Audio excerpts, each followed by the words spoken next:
You're watching HDNet.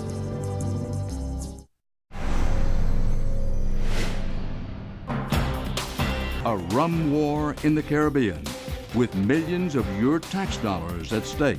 It is the most significant economic activity that has occurred on this island since Columbus landed. We'll bring you the news tonight on Dan Rather Reports.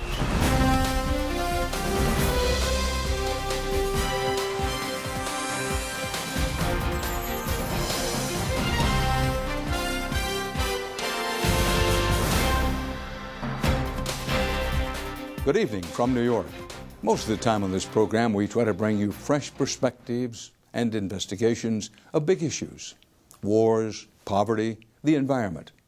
But every once in a while, you come across a story that highlights how the inner workings of our complicated government can have a profound effect on real lives in far-flung corners of our country. Our final report tonight focuses on a seemingly minor debate about some lines of America's tax code. But it's also a tale of money, liquor, and lobbyists that reaches from the halls of Congress to the beaches of the Caribbean. That's where a modern-day rum war is brewing, with millions of your tax dollars at stake.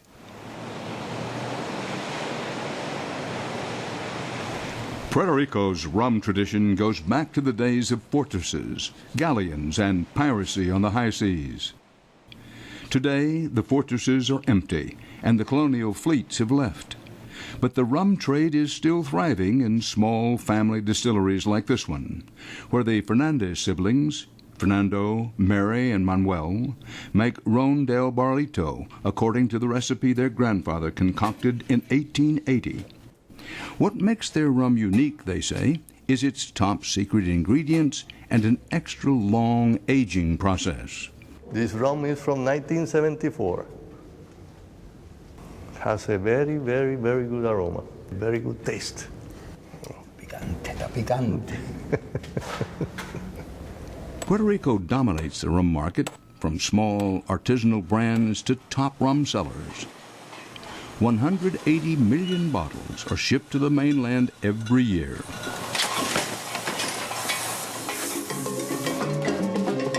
All this rum is a bonanza for Puerto Rico because when it's sold in the United States, most of the federal taxes collected are given back to the island. It's part of an obscure law passed in Congress decades ago that last year alone brought $450 million to Puerto Rico's coffers, no strings attached. But there's trouble on the high seas of the Caribbean, and the rapscallion responsible is known as Captain Morgan. This heavily marketed, party-hopping pirate hawks the second most popular rum in the United States, and its sales account for a hefty share of the rum tax money that goes back to Puerto Rico. The real Captain Morgan was a 17th century privateer who plundered the Caribbean in the name of the English crown. Captain Morgan today is owned by the British firm Diageo, the world's largest alcohol company. And now he's staged another raid. In 2008, Diageo set its eyes on Puerto Rico's rum tax money, with a mind to get a share for itself. Teaming up with the tiny U.S. territory of the Virgin Islands, Diageo hatched a brazen plan. The federal rum tax deal for Puerto Rico also applies to rum produced in the Virgin Islands. So if Captain Morgan moved its production to St. Croix, $120 million of that rum tax money would swing from Puerto Rico to the Virgin Islands. And the Virgin Islands made a deal, giving the liquor company about half the money, including a state-of-the-art distillery built with federal tax dollars. It is the most significant economic activity that has occurred on this island since Columbus landed. Guy Smith is executive vice president of Diageo. He says the decision to move was just business. Where will this tank here go? We're in business to make money. That's why we left Puerto Rico, because we couldn't come to an economic transaction. So in order to be a good corporate citizen, to do what our shareholders need, which is to make a profit, this is how capitalism works. Captain Morgan gets the new plant plus tens of millions of federal tax dollars annually, totaling $2.7 billion across 30 years. And the Virgin Islands gets the rest, tens of millions in new revenue every year. What the Diageo agreement is giving us is the ability really to build an industry. When U.S. Virgin Islands Governor John DeYoung took office in 2007, Paradise was in trouble. He needed a lifeline out of the territory's crushing debt. Tourism was erratic, so he looked to the rum program as a savior. All I did is encourage the territory to do, which is to look for an industry, look for a stable revenue stream, and to build it. The Virgin Islands is desperate for investment. Away from the beaches, poverty is high. The governor's plan is to borrow his way out of the crisis.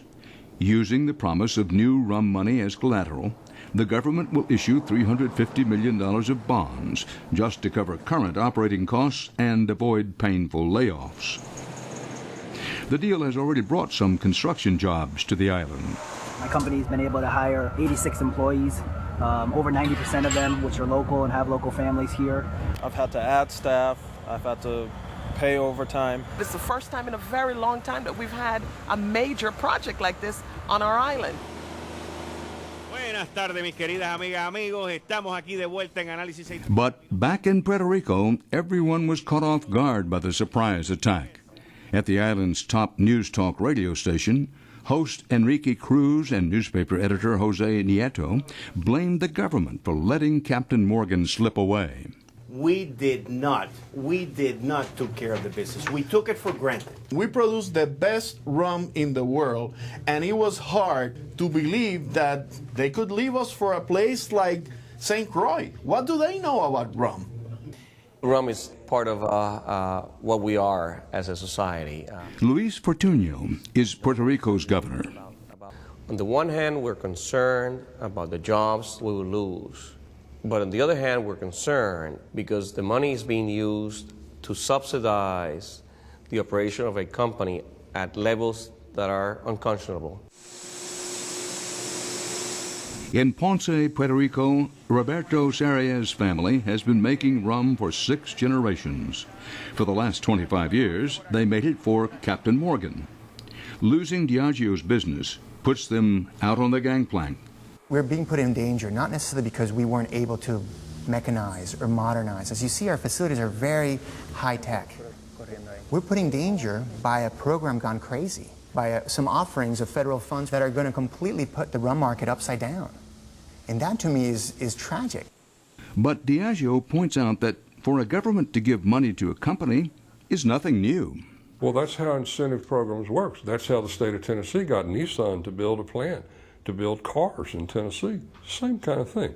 States all over the United States do the same thing. Countries all over the world do the same kind of thing. He says his competitors, like Bacardi, the largest rum maker in the world, should simply ask Puerto Rico for a similar deal. I would think if I was a Bacardi shareholder or a Bacardi manager, I would be going to Puerto Rico and saying, hey, this is an interesting deal they're doing over in the Virgin Islands. Why don't we do that here? That's exactly what Governor Fortunio is afraid of, a domino effect. We're going to be forced to do exactly the same thing they are doing in the U.S. Virgin Islands, and we'll be using the money to cover the production costs of the companies. And that's money that Puerto Rico won't have for other programs. Puerto Rico says most of the rum money goes into its general fund and is used to pay for infrastructure projects and social services. It's being used, really, to build schools, build roads, and improve the quality of life of our people. And I like, the fact that it has worked well, and I like to keep it that way. Puerto Rico says only 6% of the rum money goes back to the rum makers themselves, mostly in the form of free advertising to promote their products. What you choose to drink is a reflection of who you are. Rums of Puerto Rico. Fortunio says the deal Diageo got was so generous, He believes the company must have misled the Virgin Islands in the negotiations. My impression is that the U.S. Virgin Islands acted based on misinformation. They were told, for some reason, they were told that Puerto Rico was subsidizing at greater levels than we can the operations of these companies. I believe they were misled. I don't think I was ever misled by Diageo, no, not at all. Critics say handing Captain Morgan 46 cents of every dollar the Virgin Islands is getting from Washington is too much. DeYoung is adamant that Captain Morgan did not get the better of him. If they had gone offshore, the cost of production would have been tremendously less. There are no EPA regulations that would require them to meet certain standards.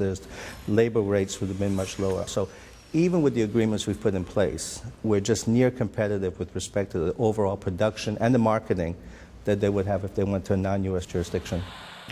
Governor Fortunio says if Puerto Rico is forced to match the Virgin Islands deal, the program will turn into a corporate handout, and that could sink the entire federal rum tax program. We may see the end of the program because Congress may decide that they'd rather use that money in a different way as opposed to subsidize directly these companies. It is this frightening prospect that has caused Puerto Rico to open up a new front in the rum war, taking the fight from the beaches of the Caribbean to the marble halls of Washington, D.C., where it has spent millions on lobbyists, law firms, and PR experts. Congress has a responsibility to oversee this federal program and to make sure that it serves a legitimate purpose. Resident Commissioner Pedro Pierluisi is Puerto Rico's only voice in Congress, and he doesn't have an actual vote. But he's pushing Congress to enact a 10% cap across the board on what territories can give back to the rum producers. If we do not impose a cap, this program will end up being a program which is funneling excise taxes back to producers. They would like to make their legislation retroactive, which would destroy the agreements. U.S. Virgin Islands delegate to Congress, Donna Christensen, doesn't have a vote either, but she's fighting for her constituents. She says the Puerto Rico-backed legislation would destroy the deal with Diageo and wreck the economy of the Virgin Islands. I think it would take us into a collapse, into bankruptcy. Diageo and the Virgin Islands have also spent millions on lobbying. Christensen says it's Puerto Rico's actions on Capitol Hill that are jeopardizing the long-standing program. The campaign that Puerto Rico has waged against the Diageo and the Virgin Islands has raised this to a level where I do think that they've put the program at risk. What's our choice? Sit on our hands, let these subsidies to happen at that rate? Is that the right thing? Of course not. Do I want the government of Puerto Rico to do the same with Bacardi and the other players we have in Puerto Rico? Of course not. But Diageo says it's sour grapes. Why are they getting so exercised about the Virgin Islands? It's because the Virgin Islands has done a great deal with a big company, our company, and they don't like it. And I'm sorry about that, but that's just business. Back in the Virgin Islands, Captain Morgan has raised the flag of victory, and it's prepping its new home port. But Congress could still scuttle the deal, and the company will not say if it will then set sail for somewhere else.